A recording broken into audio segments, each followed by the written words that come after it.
Good morning, ladies and gentlemen. My name is Frank Szaufff. I'm the CEO of the Association of European Business, and if you allow, I speak in English, because one weakness of West German education. Есть на самом деле наушники, прошу прощения, кто не владеет английским, просто можно их там взять и, собственно, чтобы переводить. One weakness of West German educational system is that I don't speak Russian as fluently as Michael Harms, but English was my first foreign language. The Association of European Businesses unites approximately 700 mostly larger European corporations in different industries. I'm happy to see here, let's say, several representatives of companies and committees which are working inside the association and who are, from my point of view, doing a very valuable work in order to represent European businesses or Western businesses here in Russia. We have in the association, and this is, let's say, the main channel of our lobbying activities, more than 30 committees working, which try to consolidate the view of European businesses with regards to legislative and regulatory processes here in Russia. We have horizontal committees. We have here the Deputy Chairman of our Taxation Committee, for example. We have an HR committee, we have Customs Committee, etc. But we also unite certain industries in our association to such a degree that we can also have industrial committees, and you might know, for example, our automobile manufacturing committee, which is in the lucky situation to unite about 100% of the foreign automobile makers, including Americans, Japanese and Koreans. And you might also know our car statistics, which we publish every month on the Russian market. I think there is, let's say, some remarks I would like to say about lobbying in an association. The first one is, I think lobbyism or doing lobbying in association is different from doing lobbying for an individual company. Because first, the committees which are working in our association are certainly made up of competitors. These competitors, let's say, for example, the car business, or we have here Michelin sitting in the automobile components or tire manufacturing business, they're all sitting together around one table. They're certainly also observing each other. And they will certainly not allow one of the companies to promote a position inside the association which is only advantageous for one of the companies. And this is a very helpful filter for us in order to consolidate the position towards the Russian government on the one hand side and the European Commission on the other hand side. Most of the lobbying we are doing is non-public certainly, although sometimes also letters we are writing to the Russian government are leaking through the press. And this non-public part of the lobbying certainly is the main part of the work we're doing. Through writing, through meetings, and certainly also, let's say, what is absolutely clear here in this matter, we don't use any money, and I come to the corruption part a little bit later, because I'm very grateful to Mr. Tochmin for his presentation, not so much because of its contents, but because of bringing up the topic of corruption here. We are certainly trying to, and this is part of the work we are doing, trying to give equal access to our member companies to the regulator here in Russia. And this is different, again, from what you're doing as probably individual lobbyists on behalf of individual companies. We're also trying, certainly, to be very careful not to be hijacked by the interest of one individual company so that this one given company can push through its competitive interests with regards or in relation to other competitors from the same field. And this is a very important, I think, fact you have to keep in mind. And therefore, let's say there is one big difference at least between individual lobbying and lobbying through an association, because we are not an instrument of the competitive, let's say, environment where the companies are working in.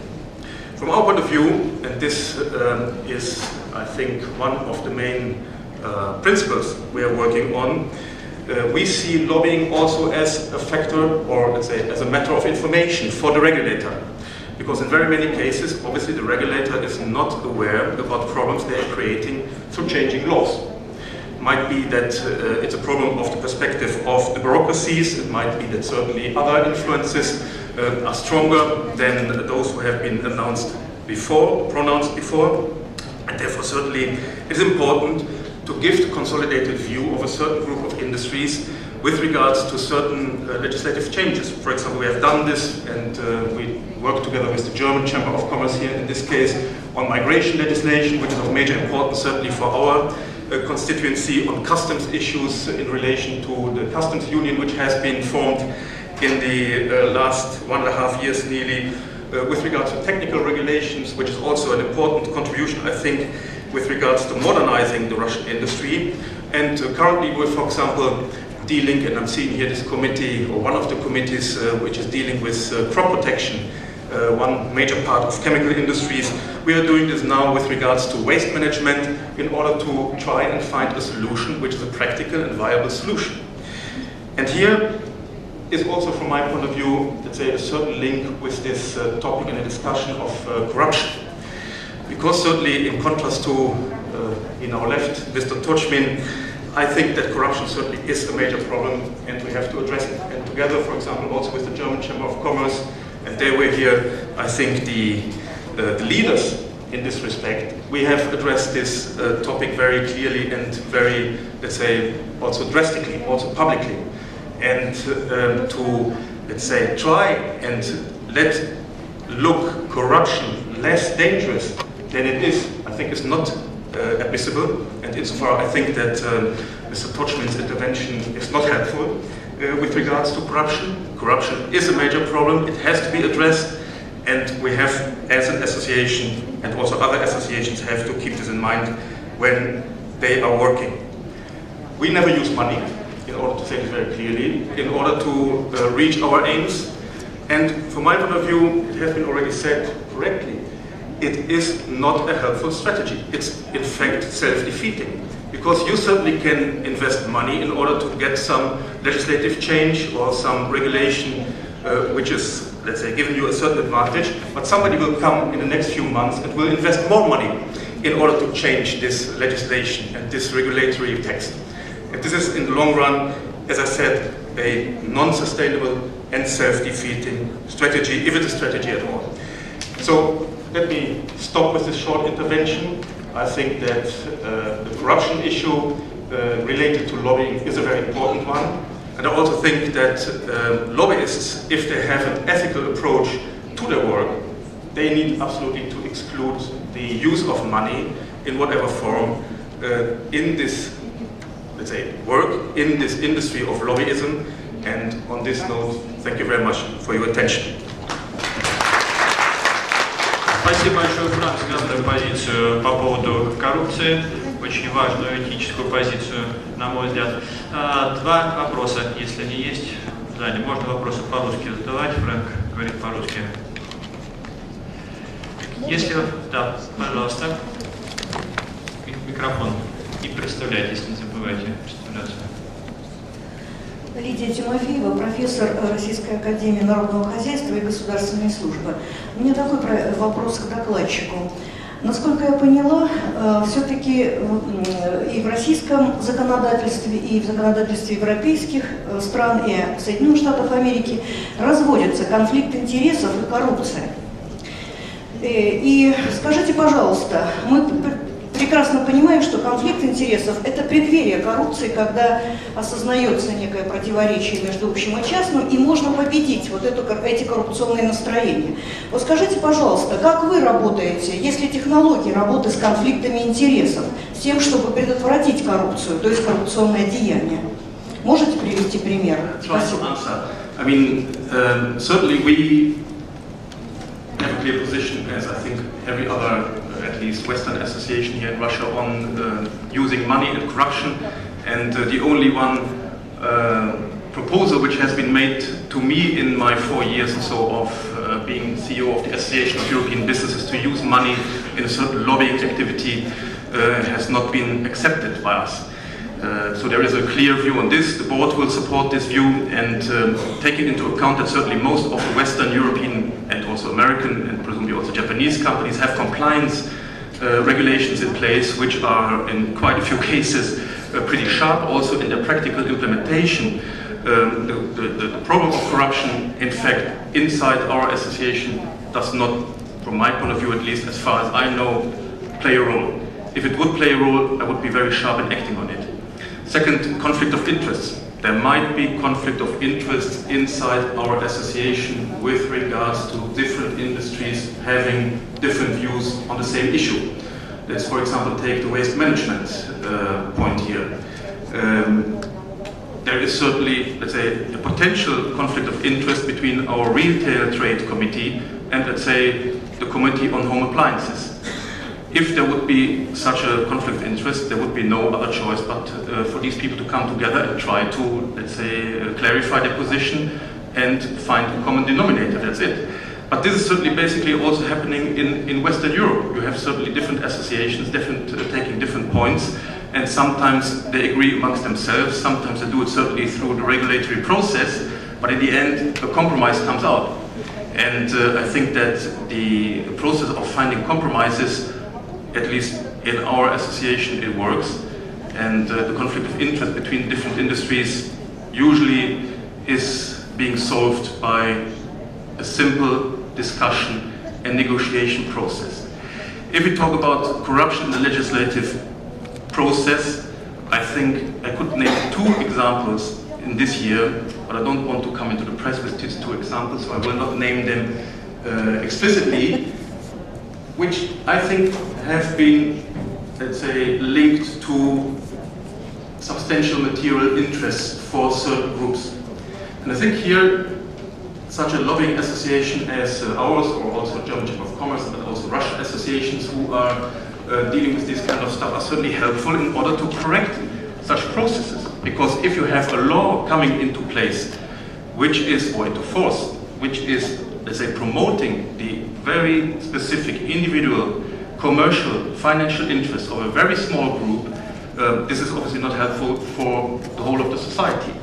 And this, let's say, process of us commenting on certain laws which are, let's say, going in that direction can be very helpful in order to correct this and also to fight corruption on this, let's say, level.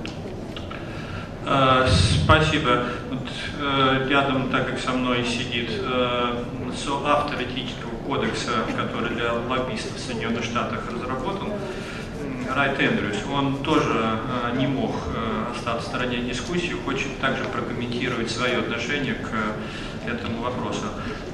Пожалуйста. Just a brief comment on your conflict of interest issue within an association. In the U.S., our associations, I'm sure as elsewhere, try to work out an agreement within the association among the members. However, frequently that does not happen.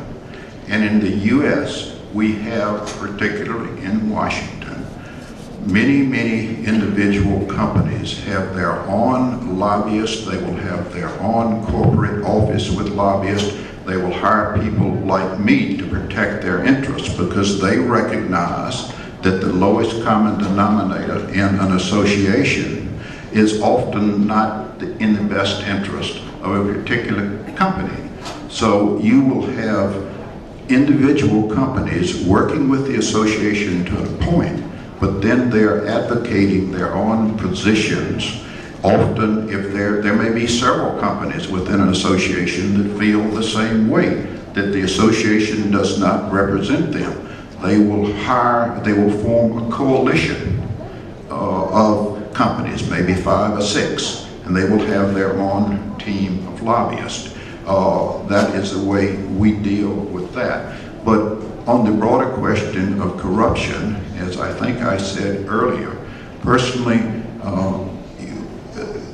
corruption will be an issue in, I think, any society when laws are made and so forth. It sounds like perhaps you have perhaps more problem than we do, but you do need a system, in my view, of laws, regulations that make a clear line as to what is allowed and what is not for both you and the government officials to understand. You need the media to expose corruption. Again, I do not know how much that works here, but in the U.S., The media constantly exposes corruption, that keeps it down, and we think, as the American League of Lobbyists, you need the codes, such as our codes, to ingrain in lobbyists what is ethical and what is not,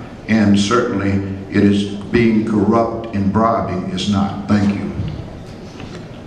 Спасибо большое. У нас увлекательная дискуссия президиуме. Фрэнк опять хочет еще прокомментировать также этот вопрос. Пожалуйста.